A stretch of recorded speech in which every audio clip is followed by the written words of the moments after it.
Bonjour, nous sommes en 2013, nous sommes dans le site de l'Institut Docteur Angélique et je continue la lecture du livre des Actes des Apôtres au chapitre 13. Les commentaires de l'Écriture sont un sommet après avoir fait sa théologie et on part de l'Écriture pour en revenir à la fin à l'Écriture. Il y a un sommet bien plus grand, c'est la théologie mystique, ça veut dire la fréquentation même de l'Esprit Saint par l'intelligence et surtout par la prière. Alors, dans ce chapitre 13, on commence l'apostolat de Paul et Barnabé. Et ça, c'est un cycle très important. C'est un apostolat qui va être le modèle de tous les grands missionnaires. Le texte commence comme ça. Il y avait dans l'église établie à Antioche des prophètes et des docteurs. Donc, il y a au service de l'église toutes sortes de charismes, on peut le dire. Le prophète, c'est quelqu'un qui annonce l'avenir quelque part, qui annonce les intentions de Dieu.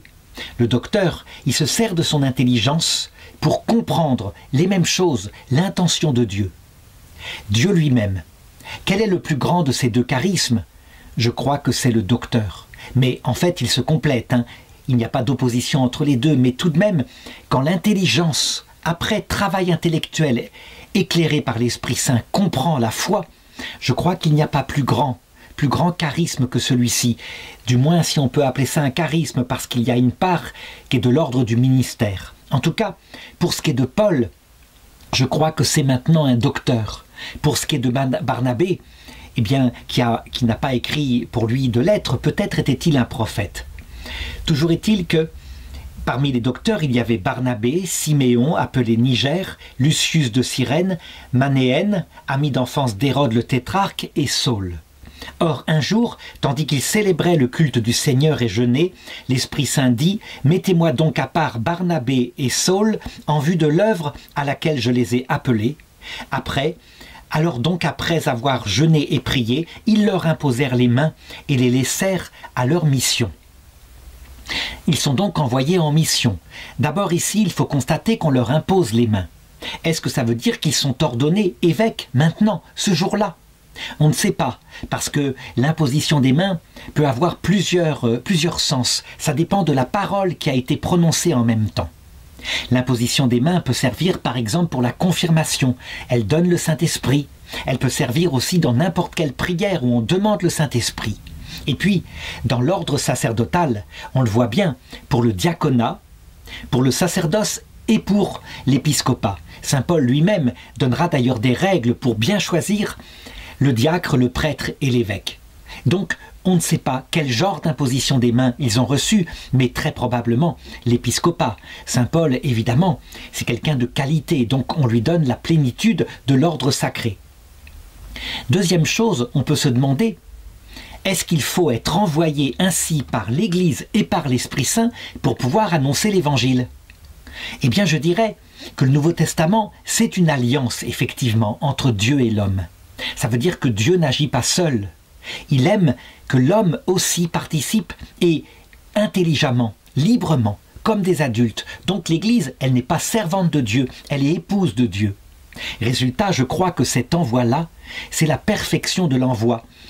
Quand un homme est envoyé à la fois par l'Église et par l'Esprit Saint, on a la perfection. Cependant, certains théologiens ont tiré un peu les choses en ne lisant sans doute pas assez les Actes des Apôtres et ont dit qu'il ne pouvait pas y avoir d'envoi s'il n'y avait pas envoi de l'Église en même temps que l'Esprit Saint. En réalité, on le voit non seulement dans les Actes des Apôtres, quand à un moment donné, par exemple, Priscille et Aquilas rencontrent quelqu'un qui prêchait le nom de Jésus, mais qui le faisait imparfaitement, il n'avait pas encore reçu le baptême de l'Esprit Saint. Alors, ils l'éduquèrent, mais la prédication qu'il faisait marchait excellemment. On le voit d'ailleurs pendant la vie de Jésus aussi. Il y a un homme qui prêche et Jean vient trouver Jésus en disant « Il ne nous suivait pas, nous voulions l'en empêcher ». Et Jésus le reprend en lui disant « Ne l'empêchez pas. Il n'est nulle personne qui puisse parler pour moi et être contre moi. Laissez-le faire. » Donc, on peut le dire, ce n'est pas une règle absolue, mais habituellement, l'Esprit Saint aime qu'il y ait la collaboration des deux, donc lui et l'Église, mais quand il n'y a pas l'Église, malgré tout, l'Esprit Saint peut bénir un apostolat, ne serait-ce que parce que le nom de Jésus est prêché. Et c'est ainsi qu'on voit des pasteurs évangéliques qui obtiennent de vraies conversions avec des baptêmes de l'Esprit Saint. Mais évidemment, comme ils n'ont pas la plénitude de l'enseignement, de la méditation de l'Église, souvent, eh bien, leur baptême est un peu chez les gens un feu de paille, un feu sensible du début, mais ils n'ont pas toute la sagesse de la suite, de la tradition qui suit et qui comprend davantage l'Évangile. Donc, très grande souplesse par rapport à cela, encore une fois. Très concrètement, ça veut dire que par le baptême, si quelqu'un est appelé à prêcher, il prêche, et c'est comme ça. Et le baptême nous donne la mission d'enseigner l'Évangile à nos camarades, partout. On le voit dans des récits, par exemple dans des histoires de Maria Vinovska en Russie, où des enfants entre eux s'évangélisaient dans une école, et qu'à un moment donné, parce qu'il n'y avait pas possibilité d'être baptisés, ils décidèrent de baptiser l'une d'entre elles. Et les parents n'étaient pas là, simplement ils prirent chacun leur verre d'eau parce qu'elles se battaient, ces jeunes filles, pour savoir qui aurait l'honneur de baptiser, et elles la baptisèrent toutes ensemble en disant « Nous te baptisons au nom du Père et du Fils et du Saint-Esprit ». Eh bien ce baptême est valide, même si peut-être n'est-il pas licite, que la hiérarchie aurait bien aimé que ce soit un prêtre qui le fasse, mais il est valide, et il n'y a pas besoin de le recommencer. Donc ils partent maintenant en mission. Et Pierre, Barnabé et Saul, évidemment, la première chose qu'ils font, comme un peu tous à cette époque-là, c'est qu'ils vont dans les synagogues de la diaspora. Il faut savoir que le peuple juif a été dispersé déjà à l'époque de Nabuchodonosor, puis ensuite à l'époque des Grecs. Et donc, il y a un peu partout, dans tout le pourtour méditerranéen, des synagogues où on peut entendre la parole de Dieu. C'est quelque chose de particulier, hein. Normalement, il n'y a que le temple de Jérusalem où le sacrifice peut être offert, mais il y a ici et là, partout, des sortes de synagogues où il n'y a pas la présence de Dieu, il n'y a pas de tabernacle, mais où les rabbins peuvent donner des enseignements. Et donc ils s'y rendent. Eux donc, envoyés en mission par le Saint-Esprit, donc on voit que c'est le Saint-Esprit et l'Église, hein, puisque l'Église a été elle-même mandatée par le Saint-Esprit, descendirent à Séleucie, d'où ils firent voile pour Chypre. Arrivés à Salamine, ils se mirent à annoncer la parole de Dieu dans les synagogues des Juifs. Ils avaient avec eux Jean comme auxiliaire. Ici, ce n'est pas Jean l'apôtre, mais c'est Marc, celui peut-être qui a écrit l'évangile qui porte son nom. Ayant traversé toute l'île de Paphos, ils trouvèrent là un magicien, faux prophète juif, nommé Bar-Jésus. Il était de l'entourage du proconsul Sergius Paulus, homme avisé. Ce dernier fit appeler Barnabé et Saul désireux d'entendre la parole de Dieu. Mais Élymas, le magicien, ainsi se traduit son nom, leur faisait opposition, cherchant à détourner le proconsul de la foi. Alors Saül, on appelle aussi Paul, rempli de l'Esprit Saint, le fixa du regard et lui dit. Alors, en l'occurrence ici, il rencontre donc, c'est un peu confus, hein, il rencontre un homme qui s'appelle Bar-Jésus. Ce prophète juif, c'est peut-être lui aussi qui porte l'autre nom, à savoir Élymas, qui est magicien. En tout cas, c'est quelqu'un qui a l'air d'être dans la magouille et qui a du pouvoir sur Sergius Paulus. Ça ressemble peut-être à ce qu'avait vécu l'empereur Nicolas II, par exemple, qui lui, ayant un enfant hémophile, avait trouvé Raspoutine, un homme de ce genre-là, un peu bizarre, un peu trouble, qui d'ailleurs avait une vie délurée, pas possible. Il s'appelait Raspoutine, comme je l'ai dit. Donc c'est peut-être le genre d'homme. Toujours est-il que, à cause de l'influence immense que Paul et Barnabé ont maintenant sur Sergius Paulus, l'autre a l'air d'être jaloux. Et donc de vouloir éloigner ces gens-là qui peut-être lui prennent son pouvoir et la manière dont il gagne sa vie, dont il gagne de l'argent et puis de la puissance.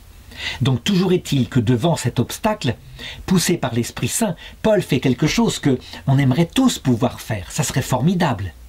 Si, par exemple, dans un débat télévisé, public, il y avait un contradicteur qui était là et qui ricanait de l'évangile, et que tout d'un coup, l'un de ceux qui prêchent lui dise la même chose qu'a dit Paul, et que ça arrive, ça serait formidable.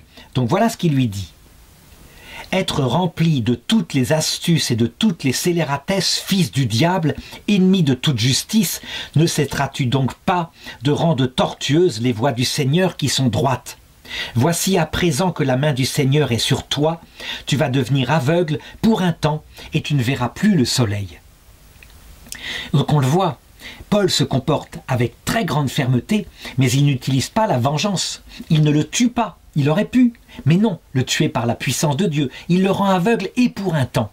C'est pour qu'il comprenne. Le signe est très très fort, évidemment. S'il n'y voit plus physiquement, ça doit lui faire comprendre qu'il n'y voit rien intellectuellement, et donc lui mettre un peu d'humilité. À l'instant même, obscurité et ténèbres s'abattirent sur lui, et il tournait de tous les côtés, cherchant quelqu'un pour le conduire. C'est formidable, évidemment. Un tel geste, on aimerait, comme je l'ai dit, tellement que ça se produise. Alors, voyant ce qui s'était passé, le proconsul embrassa la foi, vivement frappé par la doctrine du Seigneur. Donc je suppose que après, eh bien, Paul a prié pour cet homme-là, lui a rendu la vue, et lui, penaud, évidemment, peut-être a commencé à réfléchir, à arrêter ses ruses et à se tourner davantage et avec droiture vers la foi au Seigneur. Alors en tout cas, on le voit, dans cette première partie de l'apostolat, il y a manifestement des signes, des miracles, des prodiges comme d'habitude, et c'est très efficace. Et maintenant, voici le deuxième acte d'apostolat de Paul et Barnabé, c'est auprès d'une synagogue. De Paphos, ils s'embarquèrent, Paul et ses compagnons gagnèrent Pergé en Pamphylie, mais Jean les quitta et retourna à Jérusalem. On ne sait pas pour quel motif il les quitta, peut-être pour rejoindre Pierre, puisque la tradition dit qu'il s'était attaché ensuite à Pierre. Quant à eux, poussant au-delà de Pergé, ils arrivèrent à Antioche de Pisidie, et le jour du sabbat, ils entrèrent dans la synagogue et s'assirent. Donc ils sont évidemment comme des juifs, il faut imaginer Paul, il n'est pas du tout en costume de chrétien, il n'y en a pas encore à l'époque, donc il porte certainement les cheveux peut-être à la mode des juifs de l'époque. On pense qu'il ne portait pas la barbe puisque manifestement il est de culture romaine, peut-être même grecque. On le voit par exemple quand il parle des femmes qui doivent être voilées, ça c'est une mode qui est présente en particulier en Grèce. Et quand il dit à un moment donné qu'il n'est pas bien pour un homme de porter les cheveux longs, ben peut-être qu'il n'a pas connu justement Jésus qui lui manifestement sur le Saint-Suaire a les cheveux longs et a la barbe. Donc ça c'est une question secondaire, à chacun de se faire son opinion. En tout cas, le chef de la synagogue leur envoyèrent dire « Frères, si vous avez quelques paroles d'encouragement à dire au peuple, parlez ». Ça c'est ce qui se faisait habituellement. C'est ce qui se passe aussi pour Jésus quand on lui demande de faire la lecture et qu'il dit ce jour-là. À propos d'une parole, l'Esprit Saint repose sur moi, aujourd'hui cette parole s'accomplit. Alors évidemment, c'est risqué parce qu'ils ne les connaissent pas, donc les chefs de la synagogue peuvent très bien, faire parler n'importe qui. En fait, ils vont prendre la parole et ils vont tenir un discours qui est habituellement le discours qu'ils tiennent au peuple juif. Pierre a eu ce même genre de discours. Ça veut dire une reprise entière du passé pour en arriver à Jésus-Christ. Je vais lire ce discours, enfin en tout cas je vais le commenter. Et surtout, ce dont il faut se rendre compte, c'est que ici, on a la preuve qu'un hérétique appelé Marcion, qui viendra au IVe siècle, a tort. Marcion, lui, il dira, ça ne peut pas être le même Dieu qui parle à l'époque, par exemple, de Moïse ou d'Abraham, puisque ce Dieu se comporte férocement. Et que notre Dieu Jésus-Christ se comporte avec amour. Et donc, Marcion avait établi l'idée qu'il y avait eu rupture, qu'en fait un démon prêchait dans l'Ancien Testament et que le vrai Dieu prêchait dans le Nouveau Testament. Eh bien, manifestement, la tradition de l'Église, fondée sur Pierre en premier dans son discours après la Pentecôte, et puis sur Paul ici, disent l'inverse. Paul alors se leva, fit signe de la main et dit « Hommes d'Israël, et vous qui craignez Dieu, écoutez. Le Dieu de ce peuple, le Dieu d'Israël, élut nos pères et fit grandir ce peuple durant son exil en terre d'Égypte, puis, en déployant la force de son bras, il les en fait sortir. » Voilà, il commence à cela. Il commence avec la gloire de Dieu qui manifeste sa puissance lors de la sortie d'Égypte. Et ensuite, Paul passe en revue l'histoire globale d'Israël, les 40 ans au désert où une génération mourut, et puis avec Josué, la conquête de la terre promise de Canaan, où ils restèrent comme ça 450 ans avec l'époque des juges et jusqu'au prophète Samuel. Ensuite, l'arrivée des rois, Saül, et puis ensuite le roi David. Le roi David qui d'ailleurs fut prophète et qui disait de ma descendance, Dieu suscitera à Israël un sauveur. Et lui, il applique cette prophétie-là du roi David, il l'applique à Jésus-Christ. Il en arrive à cela directement au verset 23. C'est de sa descendance que, suivant sa promesse, Dieu a suscité pour Israël Jésus comme sauveur. Jean-Baptiste, le précurseur, avait préparé son arrivée en proclamant à l'adresse de tout le peuple d'Israël un baptême de repentance. Au moment de terminer sa course, Jean-Baptiste disait « Celui que vous croyez que je suis, je ne le suis pas, mais voici venir après moi celui dont je ne suis pas digne de délier la sandale. » Voilà. Il en arrive au fait, et évidemment, prêcher cela dans une synagogue, ça ne peut être que normal, ça peut être que, je dirais, la continuité logique, à savoir de l'histoire d'Israël avec maintenant la venue du Messie. Et donc, au verset 26, il va raconter ce qui lui est arrivé. « Frères, vous les enfants de la race d'Abraham, et vous ici présents qui craignez Dieu, c'est à vous que ce message de salut a été envoyé. En effet, les habitants de Jérusalem et leurs chefs ont accompli sans le savoir les paroles des prophètes qu'on lit chaque sabbat. Sans trouver en lui aucun motif de mort, ils l'ont condamné et ont demandé à Pilate de le faire périr.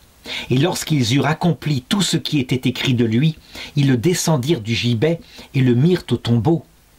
Mais Dieu l'a ressuscité. Et pendant de nombreux jours, il leur est apparu, à ceux qui étaient montés avec lui de Galilée, à Jérusalem, ceux-là même qui sont maintenant les témoins de sa résurrection auprès du peuple. Et nous vous annonçons la bonne nouvelle, la promesse faite à nos pères. C'est évidemment une nouveauté, un message extraordinaire, mais qui peut en même temps susciter probablement de la part des chefs de la synagogue la méfiance, parce que tout de même, il y a ici un schisme avec les autorités de Jérusalem. Ce sont bien ces autorités-là qui l'ont fait mettre à mort. En même temps, il y a hésitation parce que le peuple a bien entendu parler de ce qui s'est passé, de la mort de Jésus qui était injuste et véritablement de cette idée de résurrection. Évidemment, les gens ont dû en parler après en se disant, certains disent qu'il n'est pas ressuscité, la preuve, seuls ses amis l'ont vu. Et donc ils ont dû cacher son corps. Mais d'autres disent, regardez, ils prennent des risques, ils risquent leur vie, donc ils doivent témoigner de quelque chose de vrai. Ce dilemme dans l'intelligence ici, on le voit, ça ne peut pas conduire à la foi.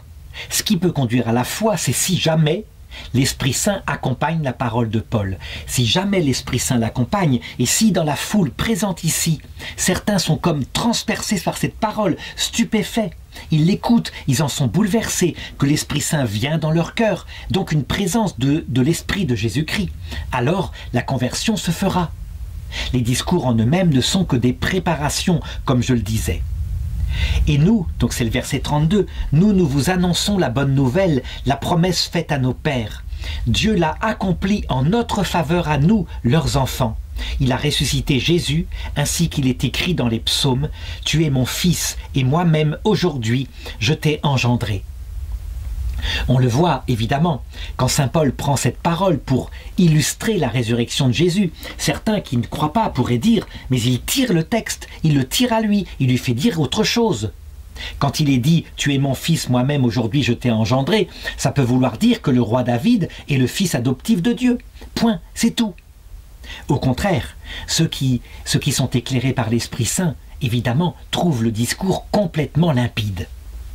Verset 34. Que Dieu les ressuscité des morts et qu'ils ne doivent plus retourner à la corruption, c'est bien ce qu'il avait déclaré. Je vous donnerai les choses saintes de David, celles qui sont dignes de foi. Là encore, on le voit, saint Paul use de tous les versets de l'Écriture, quelquefois tirés de leur contexte, pour signifier et pour appuyer sa parole. Pourquoi ne se sert-il pas, par exemple, de Isaïe 53, qui est le texte le plus fort? Pourquoi de certains psaumes, par exemple le psaume 22, « Mon Dieu, pourquoi m'as-tu abandonné ?» Eh bien, parce que, en fait, poussé par l'Esprit Saint, c'est la parole de Dieu tout entière qui parle de Jésus, mais ne peuvent le comprendre que ceux qui sont éclairés par l'Esprit Saint. Ceux qui ne sont pas éclairés, un voile est sur leur tête et sur leurs yeux, et ils ne comprennent pas.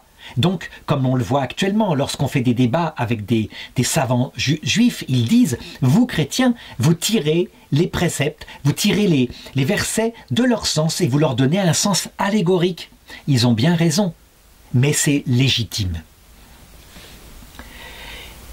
Alors, verset 35.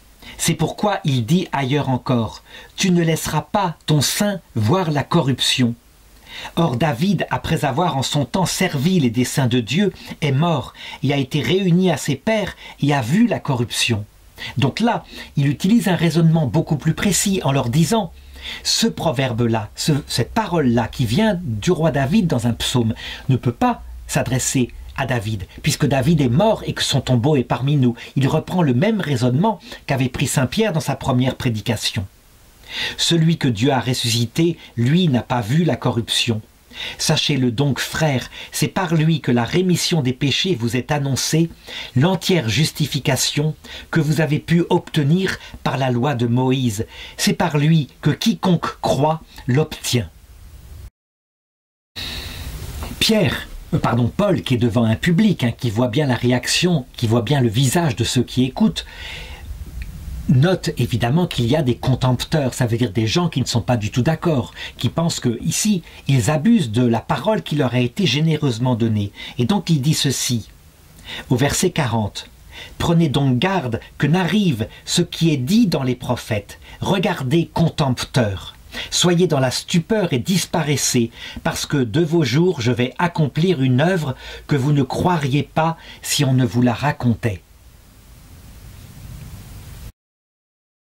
Alors je ne vais pas commenter le discours de Paul, c'est un discours habituel, c'est simplement le kérigme, c'est-à-dire la base de l'évangile prêché aux Juifs. Par contre, ce qui est intéressant, c'est de voir qu'il a prêché sans faire ce jour-là de guérison, ni de signe. Il a prêché simplement par la conviction de sa parole et en croyant que l'Esprit Saint peut venir dans le cœur. C'est pourquoi on peut dire que, à partir d'ici, dans les Actes des Apôtres, on est dans la deuxième phase de l'évangélisation. Ça veut dire que, au début, l'Esprit Saint qui passe par des hommes simples, des pêcheurs de Galilée, appuie leur parole, qui est simple, par des miracles. Et maintenant, qu'un intellectuel, quelqu'un qui peut convaincre, quelqu'un qui peut s'adresser aux intelligences et qui sans doute a aussi un don de persuasion très fort, maintenant qu'il parle, l'Esprit Saint se contente de venir brûler les cœurs de ceux à qui il veut se révéler. C'est ce qui se passe habituellement maintenant que l'Église est fortifiée. C'est la manière dont procède l'évangélisation dans le monde entier. Et sans doute est-elle plus efficace parce qu'elle s'adresse à des adultes, elle touche leur intelligence et l'Esprit Saint se charge du reste. Pourtant, ce qu'on voit encore beaucoup, ce sont des signes. Ça veut dire quelque chose de subjectif donné aux personnes que le Seigneur veut attirer à lui. D'abord la présence brûlante de l'Esprit Saint, c'est ce qu'il y a évidemment de plus fort, mais aussi des tas de petites coïncidences frappantes qui marquent leur vie et qui indiquent que manifestement quelqu'un de vivant les veut à eux. Alors, par la suite, on peut dire que sans doute, les Juifs ont discuté entre eux. Ils ont réinvité Paul et Barnabé à venir le samedi suivant, mais tout de même, il y a eu, je dirais, on pourrait dire des contestations, ce qui est normal, parce que du côté de Jérusalem, évidemment, on a commencé à envoyer partout, dans toute la diaspora, des envoyés qui sont là pour semer un antivirus. Ça veut dire pour éviter que cette voix de Jésus-Christ qu'ils combattent ne se répande. Et donc voilà ce que raconte le verset 42, ce qui va d'ailleurs faire réfléchir beaucoup Paul et l'amener finalement à arrêter de s'adresser aux synagogues. Et à leur sortie, les gens les invitaient encore à parler du même sujet le sabbat suivant. Donc ce sont sans doute les braves gens, le peuple juif qui est là et qui a été, je dirais, stupéfait par le discours nouveau et très très intéressant de saint Paul. Après que l'assemblée se fut séparée, nombre de juifs ou de prosélytes qui adoraient Dieu suivirent Paul et Barnabé, et ceux-ci, dans leurs entretiens, les engageaient à rester fidèles à la grâce de Dieu. Le Shabbat suivant, presque toute la ville s'assembla pour entendre la parole de Dieu. À la vue de cette foule, les Juifs furent remplis de jalousie, et ils répliquaient par des blasphèmes aux paroles de Paul. Quand il est dit ici « les Juifs furent remplis de jalousie », en fait, ça vise les chefs de la synagogue, donc les savants, les scribes et les pharisiens, une fois de plus. Le peuple juif, en ce qui les concerne, il est bien marqué. Les gens simples, ils suivent plutôt Paul ainsi que les prosélytes, c'est-à-dire ceux qui voudraient bien se convertir au judaïsme. Ils sont d'accord pour écouter la parole de Dieu. Il y a donc une dichotomie entre les autorités d'Israël et les autorités intellectuelles de la synagogue et le peuple, encore visible maintenant. Alors évidemment, ils pourraient discuter, ils pourraient par exemple avec beaucoup de respect, comme l'aurait fait Gamaliel, prendre la parole et organiser un débat en disant « vous dites que c'est le Messie, mais tout de même, montrez-nous le corps, qu'il nous apparaisse maintenant et nous croirons ». Ils pourraient demander un miracle. Loin de là, plutôt que de discuter avec quelqu'un qui peut-être a des bons arguments, quelqu'un qui sait bien manipuler le langage, Paul n'est pas n'importe qui, alors il se contente de ricaner, de lancer des noms d'oiseaux, de se moquer, d'insulter, et donc de ridiculiser la prédication de Paul. Et évidemment, Paul et Barnabé sont stupéfaits de ça et constatent que du coup, eh bien, il y a un éloignement de l'Esprit Saint. L'Esprit Saint est comme contristé par cette ambiance et le message de douceur, parce que l'Esprit Saint vient comme une brise légère, ne passe pas dans le cœur de ceux qui entendent le message. Alors il va se passer ceci à un moment donné, confrontés à une telle opposition, s'enhardissant alors, Paul et Barnabé déclarèrent « C'était à vous d'abord qu'il fallait annoncer la parole de Dieu. Puisque vous la repoussez et ne vous jugez pas digne de la vie éternelle, eh bien, nous nous tournons vers les païens. Car ainsi nous l'a ordonné le Seigneur, je t'ai établi lumière des nations pour que tu portes le salut jusqu'aux extrémités de la terre. » Il y a là manifestement, comme il y a eu déjà récemment avec Pierre lors de la conversion du centurion romain Corneille, il y a là manifestement un tournant qui est en train de se faire. On est en train d'assister à la naissance de l'Église catholique, apostolique, et véritablement de sa séparation d'avec la synagogue des Juifs. Et donc, à partir de là, et dans pratiquement tous les textes qui nous restent de cette époque-là, quand on dit que les Juifs étaient coupables, il faut toujours entendre les autorités de la synagogue. Les autorités de la synagogue ont détourné le peuple qui, lui, était tout à fait ouvert à la conversion, et qui est d'ailleurs fondateur de l'Église. Eh bien, il n'est pas visé. Résultat, à un moment donné, les païens réagissent plutôt dans l'allégresse en se disant « les promesses sont pour nous ». Tout joyeux à ces mots, les païens se mirent à glorifier la parole du Seigneur, et tous ceux-là embrassèrent la foi qui était destinée à la vie éternelle. Alors je voudrais m'arrêter ici pour commenter tout de même cette phrase-là. Est-ce à dire que les chefs de la synagogue qui ricanent, qui moquent les paroles de Paul et Barnabé, ne sont pas destinés à la vie éternelle? En réalité, pas pour le moment. Mais évidemment, connaissant ce qu'a fait Jésus-Christ, sa mort sur la croix, il est évident que plus tard, il fera tout pour les rattraper. Il a le temps. Les chefs de la synagogue sont là, ils sont jeunes, ils se considèrent comme forts, mais ils doivent passer par le temps, par la vieillesse, par des épreuves personnelles, et puis par la mort. Et de toute façon, pour tout homme, sans exception, de manière puissante, comme ça a été fait à Paul, le salut leur sera proposé. Il n'y a pas de raison. La grâce qu'a reçue Paul n'est pas réservée exclusivement à Paul, elle est juste parce que, pour le moment, Dieu veut que la prédication se fasse humblement, par des moyens qui sont la parole et l'Esprit Saint dans les cœurs.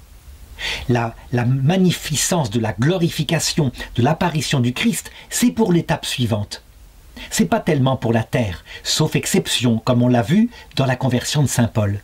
Et donc, l'Esprit Saint laisse faire. Et cette lutte-là, elle servira aussi bien pour l'humiliation et l'humilité du peuple d'Israël, que aussi pour l'humiliation et l'humilité de saint Paul et des apôtres et de l'Église tout entière. En effet, si pour le moment on voit les païens qui sont tout joyeux, qui se réjouissent, et ils ont bien raison, l'évangile va se répandre dans l'Empire romain, et en 300 ans, l'Empire romain deviendra chrétien. Eh bien, saint Paul voit bien que cette réjouissance n'est pas que saine, elle est aussi source de grande fierté, de grand orgueil. Et voici que les enfants arrivés plus tard, les branches d'olivier qui sont greffées au tronc initial qui est le peuple juif, ont tendance à s'enorgueillir. En réalité, quand Dieu donne du succès pour l'évangélisation des païens, c'est pour que la bonne nouvelle se répande, mais en même temps, il le sait. Ceci va développer chez les païens de l'orgueil. D'ailleurs, quand l'Église catholique va devenir plus puissante que le peuple juif, elle va se mettre à son tour à persécuter le peuple juif. Tant que le peuple juif est puissant ici, c'est lui qui persécute l'Église. C'est le cœur humain qui est comme ça.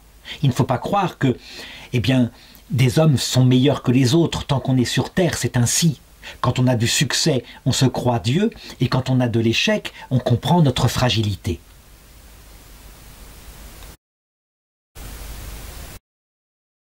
Alors, dans la fin du chapitre, on voit comment la lutte va continuer et se développer. Ça veut dire que les chefs de la synagogue ne vont plus lâcher Paul et Barnabé. Ainsi, la parole du Seigneur se répandait dans toute la région, mais surtout du côté des païens ou alors du petit peuple juif. Mais les Juifs montèrent la tête aux dames de condition qui adoraient Dieu, ainsi qu'aux notables de la ville. Ils suscitèrent une forte persécution contre Paul et Barnabé et les chassèrent de leur territoire. Et ceux-ci, secouant contre eux la poussière de leurs pieds, se rendirent à Iconium. Qu'est-ce que veut dire secouer la poussière de ses pieds comme ça? Un peu comme Jésus l'avait dit, quand on ne veut pas vous dans une ville, secouez la poussière de vos sandales. Ça veut dire n'emporter avec soi aucune rancœur, aucune jalousie, aucune idée de vengeance. Non, confier au contraire cette ville où on a été chassé, les confier à la prière du Seigneur pour qu'il les rattrape, d'une façon ou d'une autre. Pas par une vengeance, mais en les sauvant, en les conduisant au salut, ce qui très probablement a été fait beaucoup plus tard. Et donc les femmes de condition en question, qui ont monté la ville contre Paul et Barnabé plus tard, arrivées face au Christ à l'heure de leur mort, ont regretté leur acte et ont reçu miséricorde. Donc, je conclurai ce regard sur l'Église là en train de se construire, qui est finalement l'histoire de l'Église actuelle, avec des oppositions, qui cette fois souvent viennent de l'intérieur même de l'Église. On voit des évêques, des princes de l'Église qui s'opposent à des petits apôtres de feu, et c'est ainsi. Donc on pourrait se dire, mais l'Évangile du coup, il n'est pas annoncé partout. Quand on voit des choses comme ça, je crois qu'il faut au contraire lire ce verset 13-52. Quant aux disciples, ils étaient remplis de joie et de l'Esprit Saint. Pourquoi l'Église permet de telles persécutions? Pourquoi le Christ permet-il de telles persécutions? C'est parce qu'on doit toujours avoir en tête que c'est lui, l'Esprit Saint, qui donne croissance à son Église, quand il le veut, au moment où il le veut. Et c'est lui aussi qui lui donne décroissance. Ça paraît, je dirais, certains disent, mais non, il ne peut pas lui donner décroissance. Et je répondrais bien sûr que si. Qui lui donne décroissance quand il faut passer par un moment pour réapprendre l'humilité. C'est un peu la même chose dans nos vies individuelles d'ailleurs. On le sait très bien, quand on aime Dieu et son prochain, qu'on le fait en s'éloignant du péché, très vite, il va naître dans notre cœur une pensée qu'on n'est pas n'importe qui quand même, qu'on est des gens bien. Alors en général, le Seigneur, il tend sur notre route un piège, on tombe dans un péché particulier et alors on revient repentant. Et c'est ainsi que se fait la marche vers le salut. L'amour qui se réjouit parce que l'Évangile est annoncé, qui ne pêche plus. Et puis l'humilité qui doit revenir. Et là, en général, on tombe de nouveau dans des péchés. Non que Dieu nous y fasse tomber, mais il retire tout de même la sensation de sa grâce. Parce qu'il préfère un homme repentant à un homme parfait mais orgueilleux.